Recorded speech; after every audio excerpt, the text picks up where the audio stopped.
วันที่8กรกฎาคม2026อยู่ห้องการคุมบ้านหลวงเมืองหลวงน้ำทาแขวงหลวงน้ำทาได้จัดพิธีมอบหับสัตว์ป่าประเภทห่วงห้ามบัญชี1ตัวมีระหว่างเจ้าหน้าที่กองกวดกาทรัพยากรธรรมชาติและสิ่งแวดล้อมแขวงหลวงน้ำทามอบให้โครงการอนุรักษ์หมีลาวประจำนครหลวงพะบางโดยการเข้าร่วมของทานสายคำสมวังห้องหัวหน้าแผนกกสิกรรมและสิ่งแวดล้อมแขวงท่านโจมอุดมศักดิ์หัวหน้าดูแลสัตว์ของโครงการอนุรักษ์หมีลาวประจำนครหลวงพะบางมีพนักงานกองกวดกาทรัพยากรธรรมชาติและสิ่งแวดล้อมแขวงมีเจ้าหน้าที่ที่เกี่ยวข้องและเจ้าของสัตว์เข้าร่วมท่านคำมีธรรมวงศ์หัวหน้ากองกวดกาทรัพยากรธรรมชาติและสิ่งแวดล้อมแขวงได้ผ่านบทบันทึกมอบหับสัตว์ป่าประเภทห่วงห้ามบัญชี1ตัวมีระหว่างเจ้าหน้าที่กองกวดกาทรัพยากรธรรมชาติและสิ่งแวดล้อมแขวงหลวงน้ำทามอบให้โครงการอนุรักษ์หมีลาวประจำนครหลวงพะบางโดยปฏิบัติตามกฎหมายว่าด้วยสัตว์ป่าฉบับเลขที่42/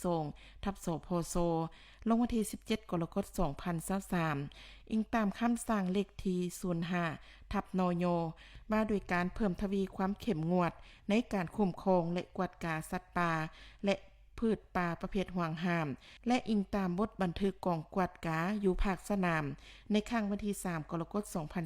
2023ฉะนั้นเจ้าหน้าที่กองกวดกาทรัพยากรธรรมชาติและสิ่งแวดล้อมแขวงหลวงน้ำทาจึงได้สมทบร่วมกับคณะเครือข่ายนำใช้กฎหมายขั้นแขวงพร้อมด้วยภาคส่วนที่เกี่ยวข้องได้พร้อมการจัดตั้งปฏิบัติอยู่บ้านหลวงได้มีการจัดพิธีมอบหับสัตว์ป่าประเภทห่วงห้ามบัญชี1ตัวมีเป็นมีเพศแม่จำนวน1ตัวน้ำหนักประมาณ100กิโลและมีสุขภาพแข็งแรงดีที่ทางทานเปลี่ยนวิไลศักดิ์อยู่บ้านดอนมูลเมืองหลวงน้ำทาแขวงหลวงน้ำทาได้ซื้อนำมาเลี้ยงไว้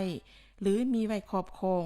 ที่เฮ็ดให้บ่สอดคล้องและถูกต้องตามระเบียบกฎหมายมาด้วยสัตว์ป่าในโอกาสนี้ผู้เกี่ยวแม่นมีความยินดีมอบตัวมีตัวดังกล่าวให้แก่เจ้าหน้าที่กองกวดกาทรัพยากรธรรมชาติและสิ่งแวดล้อมแขวงเพื่อส่งมอบตัวมีนั่น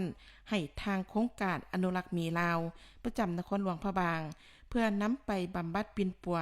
คุ้มครองปกปักรักษาและเลี้ยงไว้ให้มีสุขภาพแข็งแรงมีความปลอดภัยแล้วนำไปปล่อยคืนสู่ธรรมชาติตามระเบียบกฎหมายของสปป.ลาว